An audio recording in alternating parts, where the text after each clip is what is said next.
na mesa com o JC, e hoje eu vou falar para você, você é Jesus Cristinho, Divino Júnior. É isso, Samuel, Davi, JP, Luquinha, é isso que eu quero falar para vocês hoje. Você é Divino Júnior. Anota aí, inscreve no canal, dá um like, compartilha essa mensagem. Eu quero pedir para você escrever aqui embaixo. Escreve aqui embaixo. Eu sou Jesus Cristinho, eu sou Divino Júnior. Eu quero provar para você na luz das Escrituras, do Evangelho de Deus, que você é Jesus Cristinho, você é Divino Júnior. E é essa a natureza de um genuíno cristão, de um genuíno filho de Deus. Sabia disso, JP?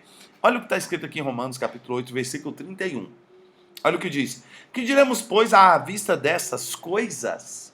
Que coisas? Que pergunta é essa que Paulo está fazendo para os cristãos romanos? O que diremos, pois, à vista dessas coisas? Paulo está aqui no versículo 31 do capítulo 8, concluindo um raciocínio que ele começou lá no capítulo 1 de Romanos, onde ele diz: sou Paulo, servo de Deus, apóstolo de Cristo Jesus, separado para o Evangelho. Onde ele diz no capítulo 1, o Evangelho de Deus é o poder de Deus. Onde ele diz também no capítulo 1, eu não me envergonho do Evangelho. A Deus por meio do Evangelho de Jesus Cristo que eu sirvo no meu espírito. Então no capítulo 1, Paulo apresenta o Evangelho de Deus. E ele diz que o Evangelho de Deus, que é a boa notícia de Deus, a proposta de Deus para a humanidade, ela é feita propondo reconciliação, absolvição, libertação, salvação da humanidade caída. E a humanidade caída é composta basicamente de 3 tipos de pecadores. Eu falei no vídeo passado, tem 5 tipos de pecadores, sim. Mas começa com os 3. São os 3 pecadores que vivem antes da cruz. Esses 3 tipos de pecadores, que está no Romanos 1, 2, 3, são pecadores que estão debaixo da ira de Deus.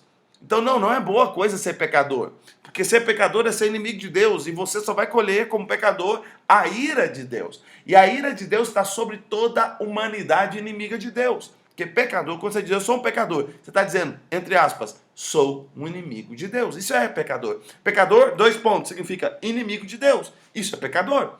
Agora tem 5 tipos de pecadores. Tem os pecadores maus, esses estão entregues a si mesmo e vivem a prática da perversidade. Eles vivem debaixo da maldade, da escravidão, e por fim eles estão entregues a si mesmos. Isso é o maior nível de juízo de Deus. Tem os pecadores moralistas, que são aqueles que falam mal dos pecadores maus, mas cometem os mesmos pecados de maneira sutil e sorrateira. E tem os pecadores religiosos, esses são os piores de todos, porque são aqueles que, em nome de Deus, escondem-se nas suas práticas de pecado. Eles falam não adulterarás, mas eles adulteram. Eles falam não roubarás, mas eles roubam.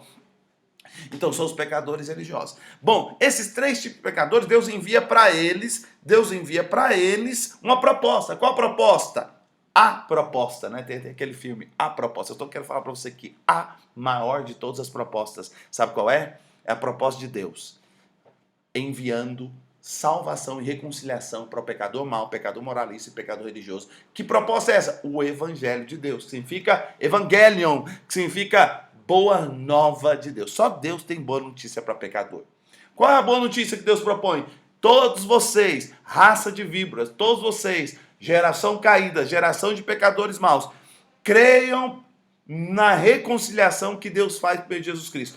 Você, pecador mau, você merece a morte, a maldição e a vergonha e a dor. Pois bem, Deus fez isso por meio de seu Filho Jesus Cristo em seu lugar. Se você crê para dentro de Cristo, você se torna o 4º tipo de pecador, que é o pecador arrependido. Esse pecador arrependido aqui, ó, esse cara recebe carinhosamente, em Romanos 4 e 5, o seguinte apelido: justo, justificado. Aquele que não foi imputado pecado, aquele para o qual não foi imputada maldição, Deus imputou. Deus deu para ele o que? O dom da justiça. Deus deu para ele a absolvição. Deus deu para ele o perdão dos seus pecados. Então, esses são os pecadores arrependidos. E aí, em Romanos 6 e 7, apresenta um outro tipo de pecador, que é o pecador crucificado. Então, eu quero dizer para você, você que é cristão, que não consegue assumir a consciência de que você é justo, e você não consegue, você é cristão e não consegue dizer consigo mesmo, não consigo dizer que eu não sou mais pecador, porque eu sou pecador, ô JC, eu sou pecador, estou aqui na mesa do JC, mas eu sou pecador, então tá bom. Se você é cristão e você ainda é pecador, então você tem que confessar direito. Você é o pecador arrependido, justo. justificado. E você é pecador crucificado, pecador morto, pecador sepultado. Isso é o que diz o Evangelho de Deus em Romanos 6, 7. Você é pecador morto. Então, tudo bem, eu sou um pecador. Vai, eu vou falar para vocês aqui, meus filhos, meus amigos, meus irmãos. Eu sou um pecador, só que eu sou um pecador morto, crucificado. Esse pecador que eu sou é um pecador que morreu. Esse velho homem foi crucificado. Então, é isso que eu sou. Um pecador crucificado, um pecador morto, um pecador arrependido. Esse cara, ele é introduzido em Romanos 8, que é o ressurreto. Quem é o ressurreto? Esse cara ressurreto, aí que ele não é pecador mesmo. Aquele velho homem que você era é o pecador morto. Mas o novo homem, criado em Cristo Jesus, o Filho de Deus, ele é o ressurreto. E aqui em Romanos 8, eu ouso dizer para você, se a Bíblia fosse um conjunto de montanhas e montes, eu diria para você que Romanos 8 é o Monte Everest, é o ponto mais alto. Romanos 8 é extraordinário. Paulo está dizendo aqui, o que diremos, pois, à vista dessas coisas? Que coisas? Isso tudo que ele está falando aqui desde o Romanos 1. Ele está apresentando uma tese, um raciocínio, uma lógica do Evangelho de Deus, transformando pecadores em justos, crucificados e ressurretos. Então eu vou te dizer, presta atenção nisso. O Evangelho de Deus tem o objetivo de transformar pecadores inimigos de Deus em justos filhos amados de Deus. E eu estou dizendo filho de Deus. Sabe uma coisa? Primeira menção na Bíblia de alguém próximo de Deus foi falado de Moisés e também de Abraão. Moisés foi chamado de homem de Deus e Abraão foi chamado de amigo de Deus. Gente, isso foi revolucionário. Todo mundo chocou, todo mundo pirou. Falou, cara, tá lá o fulano, o cara é amigo de Deus, mano. Você pensa no status que não é ser amigo de Deus.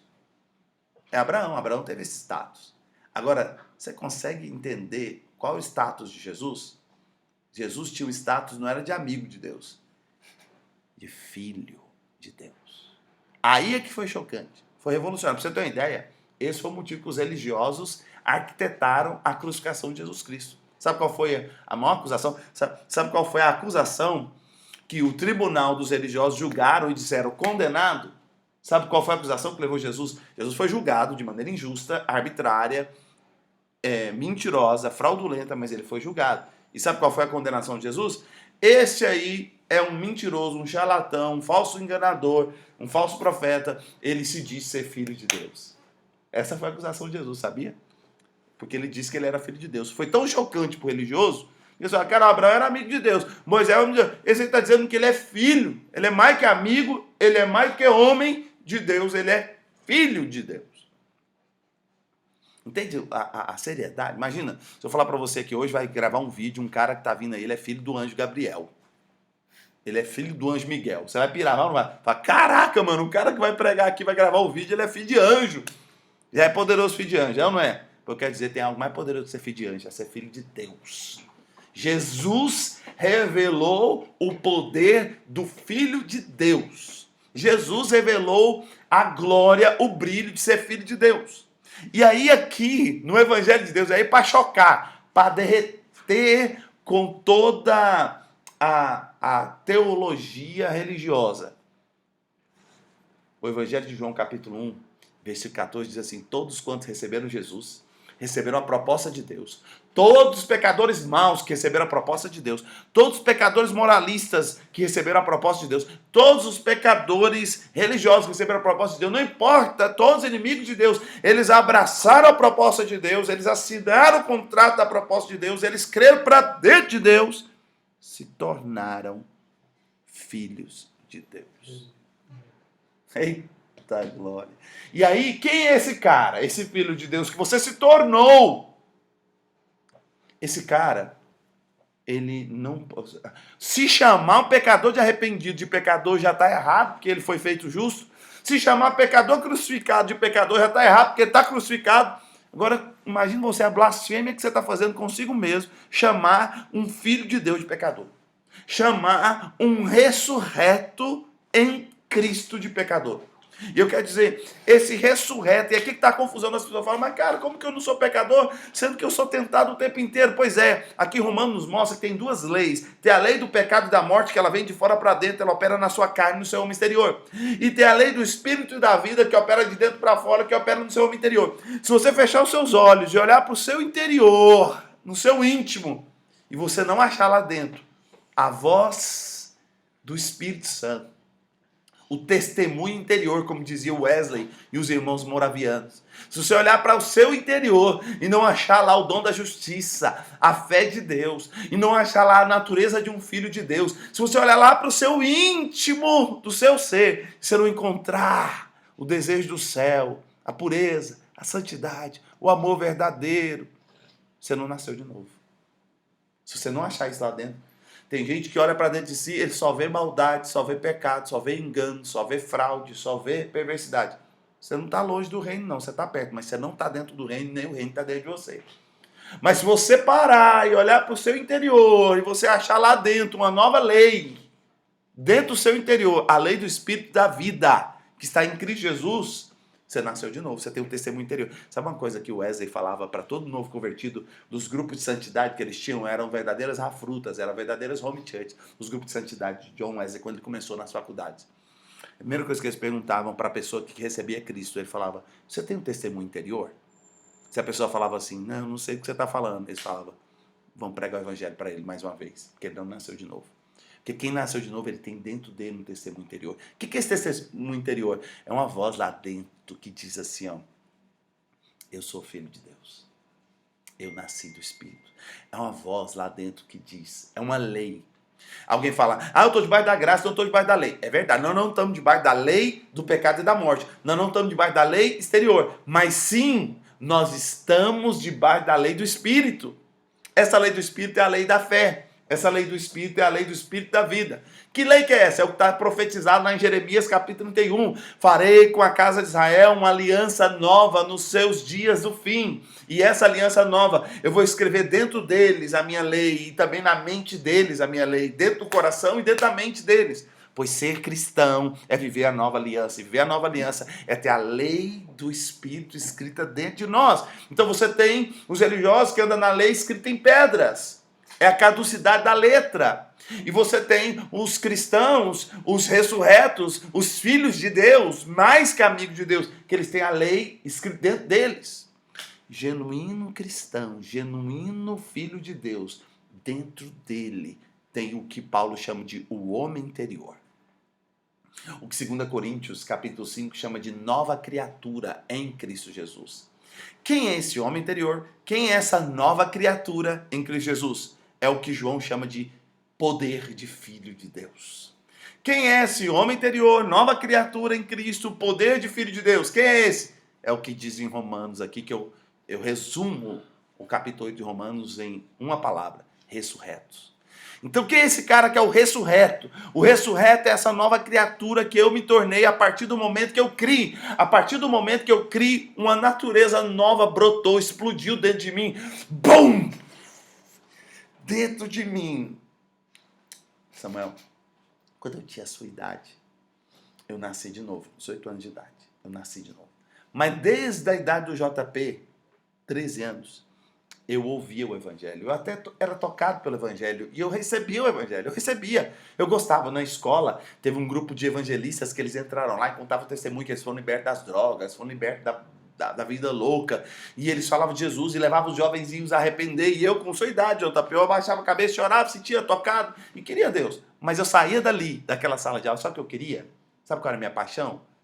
Minha paixão era balada, festa, eu quero samba, eu quero festa, eu quero assim.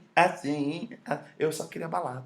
Eu amava balada. Eu me lembro de eu dizer, cara, esse toque de Deus, esse caminho de Deus, ele é um caminho bom, ele é um caminho melhor. Mas eu amo o mundo, cara, eu amo a balada, eu quero ver a balada. Eu dizia comigo mesmo, desde os 13 anos até, eu dizia comigo, eu vou curtir a vida pra caramba.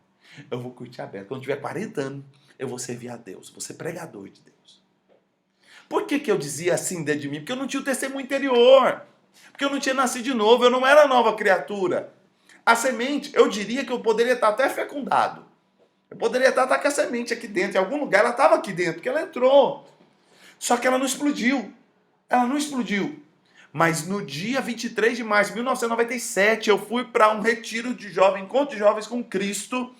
E nesse retiro eu fui para poder ficar com as meninas, uma menina que eu queria namorar. Minha paixão era menina, era mulher, era mulherada. Então eu fui para aquele encontro lá para ficar com a galera. Nós levamos uísque, nós fomos para fazer bagunça e ficar com a menina. Só que também tinha encontro com Cristo, juventude e pá. Cara, no primeiro dia o pregador me disse a palavra. Sabe o que aconteceu com aquela sementinha que tocava em mim desde os 13 anos? Ela explodiu dentro de mim, mano. E sabe o que aconteceu aqui dentro? É aqui dentro, mano. É bem aqui.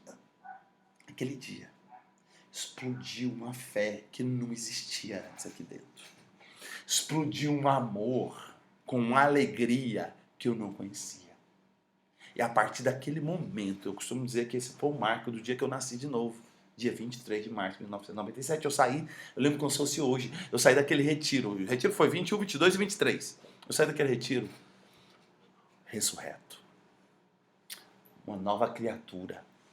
Eu recebi o poder de ser filho de Deus. Então, esse homem, esse novo ser que o José Carlos se tornou, que nasceu de dentro para fora, não foi de fora para dentro, foi de dentro para fora, essa nova natureza. Então, o testemunho interior estava aqui dentro de mim, o testemunho interior. Eu me lembro dos meus pais, meu irmão, meus amigos, a galera toda olhava e dizia: cara, você é um outro homem, você é uma outra pessoa.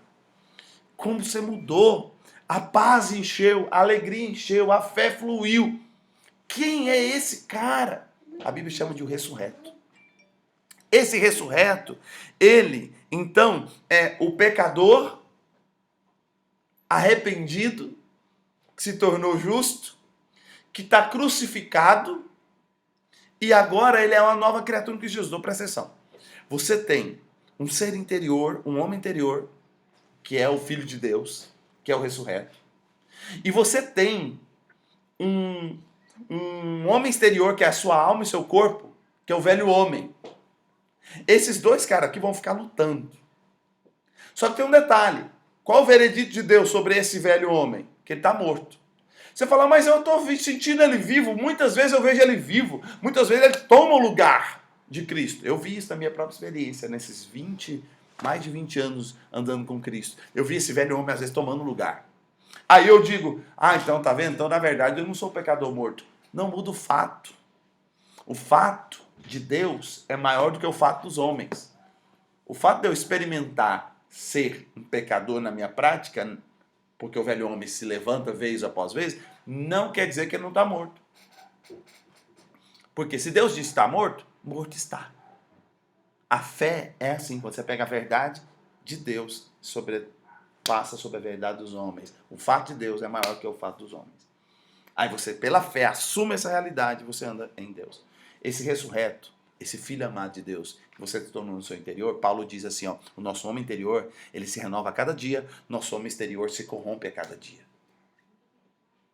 E aí Paulo diz assim, que esse homem interior, esse ressurreto, gente, ele é demais. Primeira coisa, não há condenação para ele. Já não há mais condenação para aqueles que estão em Cristo Jesus. Outra coisa, esse ressurreto, ele anda debaixo da lei do Espírito e da vida. Dentro dele tem a lei de Deus. Ele tem dentro de si, no seu íntimo, no seu âmago, a verdade, a lei de Deus está lá. Ele sabe no interior dele quem ele é, ele sabe no interior dele aquilo que não agrada a Deus, ele sabe, está lá dentro. Versículo 4 diz, a fim de que o preceito da lei se cumpra e se testemunhe em nós por meio do Espírito. Então esse ressurreto é um cara que o preceito da lei se cumpre nele. Como assim? O preceito da lei diz, não adulterarás. Esse ressurreto, ele nem cobiça no coração a mulher que não seja a sua esposa. Ele nem cobiça. Aí você fala, é impossível, Jota. Você quer falar para mim que você é um cara que não cobiça no seu coração? Eu vou te dizer, é impossível, pelo Espírito que habita em mim e pelo novo homem que eu me tornei, eu cobiçar a mulher do próximo. É impossível. Se porventura em algum momento eu fiz isso e eu vacilei nisso, foi porque eu não segui esse Espírito. Eu ouso dizer, ninguém entra num site pornográfico olhando para Jesus. Ninguém vai cometer adultério adorando Jesus. Ai, Davi, você foi e caiu na masturbação, num site pornográfico? O que você estava fazendo? Ah, JC, eu estava adorando Jesus. Na hora que eu vi que não, cara, me deu a vontade de entrar no site pornográfico. Ninguém faz isso. Toda vez que você cai, que você desvia, é porque você parou de olhar para Jesus. É porque você parou de olhar para Cristo. E aí você para de olhar para Cristo. Agora eu te pergunto, esse novo homem, esse homem interior que você se tornou em Cristo Jesus, ele é, esse novo homem, esse homem interior que você se tornou em Cristo Jesus, ele é alguém que anda só pela fé. Então esse novo homem, esse homem interior, essa nova criatura em Cristo Jesus que você se tornou, ele só anda pela fé. Ele só anda pela fé. Outra coisa que diz, mas quem anda na carne não satisfaz a Deus. Mas se pelo Espírito mortificamos as obras da carne, então nós andamos pelo Espírito de Cristo. E nós habitamos com Deus e Deus habita em nós. Então, outra coisa que o cara ressurreto faz, ele mortifica as obras da carne pelo Espírito. Então ele anula, é como se fosse, esse nosso homem interior fosse uma pomba, e nosso homem exterior, velho homem, fosse um urubu. Só gosta de carniça. Um genuíno crente maduro, ele tem lá um urubu raquítico, quase morto. Tecnicamente morto, mas na experiência prática ele está lá todo magricelo, despenado. E ele tem uma pomba linda, contagiante. Essa é a vida cristã. Então, seu homem interior, ele é o ressurreto. Na sua carne, você pode até ser um pecador miserável, que odeia e foge de Deus. E é mesmo, como diz Romanos 7. Mas no seu interior, você é o ressurreto, filho amado, justo. Você é a nova criatura em Cristo Jesus. Por isso que você precisa aprender a viver de dentro para fora. Por isso que você precisa aprender a viver pelo seu interior, porque é lá que tem a lei do Espírito da vida. Se você olha para o seu interior e não encontra essa lei do Espírito da vida, você precisa crer no Evangelho. Você precisa crer para dentro de Deus. E você precisa receber a Cristo e a proposta de Deus na terra. Se você não tem dentro de você a lei do Espírito da vida em Cristo, você precisa crer, confessar, receber. É interessante que aqui em Romanos 8 também diz que se vivemos segundo a carne, caminhamos para a morte, mas se vivemos pelo Espírito, mortificamos os feitos da carne e vivemos. Então, a vida cristã não é viver pela carne, isto é, viver de fora para dentro. De fora para dentro é a lei da morte. Mas se a gente vive de dentro para fora, é a lei do Espírito. Aí a gente mortifica a carne e vive de vitória em vitória. Ah, eu vi uma pessoa que foi crente, foi usada por Deus maravilhosamente, de repente ela decaiu, virou uma vergonha. Por quê? Parou de viver de dentro para fora, começou a viver de fora para dentro. Começou a viver na carne. Ele cai e morre e vira vergonha. Versículo 14, pois todos os que são guiados pelo Espírito de Deus, esses são os filhos de Deus. E a palavra filhos aqui é filho maduro, é a palavra huios. Tem duas palavras para filho na Bíblia, tem teknon no grego e huios. Huios é filho maduro, teknon é filho infantil. A Bíblia diz que filho maduro é guiado pelo Espírito Santo. O ressurreto é o filho maduro, é o guiado pelo Espírito Santo. Sabe uma coisa que diz aqui em Romanos? Diz assim, ó, que o mundo e a ardente expectativa da criatura do planeta Terra é a manifestação dos filhos de Deus. O que é essa manifestação dos filhos de Deus? É quando o verbo vira gente, de novo, na sua experiência. A sua experiência prática da sua jornada, Davi Porto, Rocha Melo. A sua experiência, Samuel Porto. A sua experiência, JP, João Paulo. A sua experiência, JC. A sua jornada histórica, humana. Ela se torna um verbo que virou gente. E quando você manifesta essa realidade do huios, quando você manifesta essa realidade do ressurreto, quando você manifesta essa realidade do filho amado de Deus, mais que amigo, filho amado, quando você manifesta essa realidade da lei do Espírito da vida, quando você manifesta essa realidade de uma nova criatura em Cristo Jesus que você é, quando você manifesta isso, amor verdadeiro aparece. Poder de Deus do alto aparece. Cura, salvação. As pessoas veem em Deus. Eu ouso te dizer, o cristão, o ressurreto, ele é a Bíblia que o mundo consegue ler. O mundo não consegue ler a Bíblia escrita do crente fiel, mas o mundo consegue ler a Bíblia, que é você, jovem, adolescente, criança, homem, mulher. A Bíblia que o mundo consegue ler é você, ressurreto, cristão. E aí o texto de Romanos ainda fala mais. ele fala assim, o que diremos, pois, à vista dessas coisas?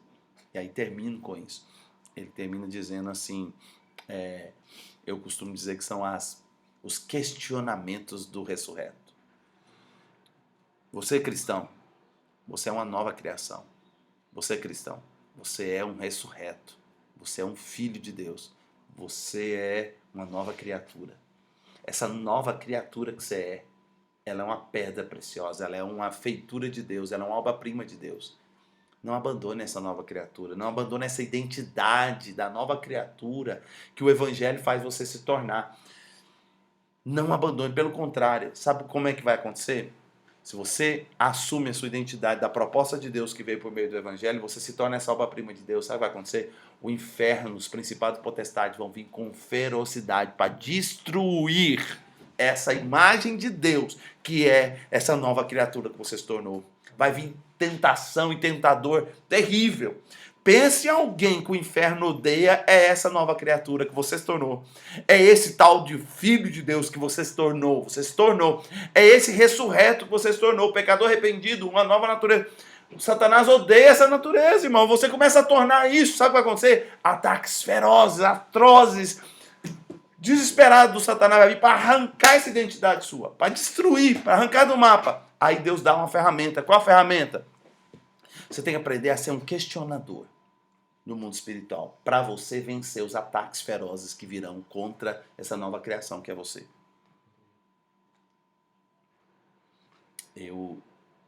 O ápice da minha jornada cristã foi lá no Rio Grande do Sul entre os anos de 2013 e 2018. E nesse ápice dessa jornada, foi o ápice, foi o overflow. Eu preguei o Evangelho de Deus em Romanos, para os 4 cantos do estado e da região mais dominada por principados e potestades. Mas pensa numa fúria que eu recebi. Satanás veio para me destruir nessa época. Ele veio para me arrancar do mapa e quase arrancou. Eu me lembro que em algum momento eu abandonei essa identidade de ressurreto que eu sou, mesmo tendo pregado, vivido muito. Satanás veio atacar essa identidade. Pá! E sabe o que me fez ficar de pé e não ter sido devorado? Satanás tentou nos engolir nessa meca. Mas aí ele teve que vomitar, a gente volta. Sabe o que me livrou de ser engolido? Foram esses questionamentos do ressurreto. Quais são os questionamentos? Paulo diz assim, ó. Se Deus é por nós, quem será contra nós? Então o ressurreto é alguém que faz o seguinte questionamento. Se Deus é por mim, quem será contra mim? Se Deus é por nós. A comunidade dos ressurretos, eles têm esse questionamento. Deus está conosco. E se Deus está conosco, nós somos maioria. Quem vai poder ser contra nós? Esse é o primeiro questionamento dos ressurretos. O segundo questionamento do ressurreto é: o que não nos dará aquele que não poupou o seu filho amado? O que não nos dará aquele que não poupou o maior tesouro do céu? Sabe qual é o maior tesouro do céu? É o filho amado. O que não nos dará quem nos deu tudo? E quando eu digo tudo, o mais caro, o mais precioso. Então, todo ressurreto sabe questionar assim: se Deus é por nós, Deus é por nós. O ressurreto não pensa que Deus está contra ele. O ressurreto não pensa que Deus está punindo ele. O ressurreto pensa: Deus é por mim. Por mais que ele pode estar me disciplinando, ele está me disciplinando para o meu bem. Pode estar me corrigindo para o meu bem. Se Deus é por nós. Segunda coisa, o questionamento do ressurreto dos filhos de Deus. Filhos de Deus questionam assim: que não nos dará esse Deus que não poupou nada, antes nos deu tudo? Terceiro questionamento: quem vai acusar aqueles que Deus escolheu justificar? Quem vai acusar aqueles que o juiz do Supremo Tribunal de Cristo, tem o STF, né, que é o Supremo Tribunal Federal, e tem o STC, Supremo Tribunal de Cristo, é o tribunal acima de todos os tribunais. O juiz dos tribunais eternos resolveu nos escolher para nos absolver. Quem vai poder acusar alguém que é parça do juiz do tribunal eterno. Que o juiz do tribunal eterno falou, cara, vou absolver esse cara. Quem vai resolver? Que promotor vai querer e vai conseguir nos acusar? E aí, quarta pergunta dos ressurretos. Quem condenará aqueles que estão sendo defendidos pelo advogado invicto? Jesus é o advogado invicto, sabia? Está dizendo assim, ó, quem vai condenar aqueles por meio do qual Jesus Cristo intercede por nós, à destra de Deus Pai. Ele morreu por nós, ele ressuscitou por nós, e ele está à destra de Deus Pai. Presta atenção, a morte foi te advogar, a morte de Jesus na cruz foi a argumentação do advogado em seu favor. Ele ressuscitou, foi o protocolo, ele protocolou a defesa. E ele ainda fica do lado do juiz, com as mãos furadas, para interceder. Sabe o que significa a palavra interceder? Advogar por você. Então, quem vai nos acusar? Então, eu vou dizer uma coisa, ressurreto. Quem vai poder te acusar? Quem poderá me acusar se eu tenho um advogado invicto que morreu, ressuscitou e está lá direito de Deus me defendendo? E por fim, quem nos separará desse amor? O amor de Deus é como a garra de um leão, diz uma música. Imagina você estando numa selva e um leão te perseguindo. Já era, filho. Ele vai te pegar. Agora, só que esse leão, ele tá cheio de amor eterno. Ele vai te agarrar. Pá! Aí na hora dele, no invés dele te devorar, ele vai te abraçar. Como diz a profecia lá no milênio, o leão e o cordeiro vão habitar junto e um não vai devorar o outro. Ele vai, na verdade, proteger você. Então, quer dizer, o texto diz assim, ó, não vai ser fome, não vai ser nudez. Nudez é vergonha, fome é escassez. Às vezes alguém que vive por causa do evangelho vai passar escassez. E às vezes passa por causa do evangelho. Paulo diz, eu estou certo que nem a morte, nem a vida, nem coisas do presente, nem do porvir, nem alturas do sucesso e nem as profundidades do fracasso.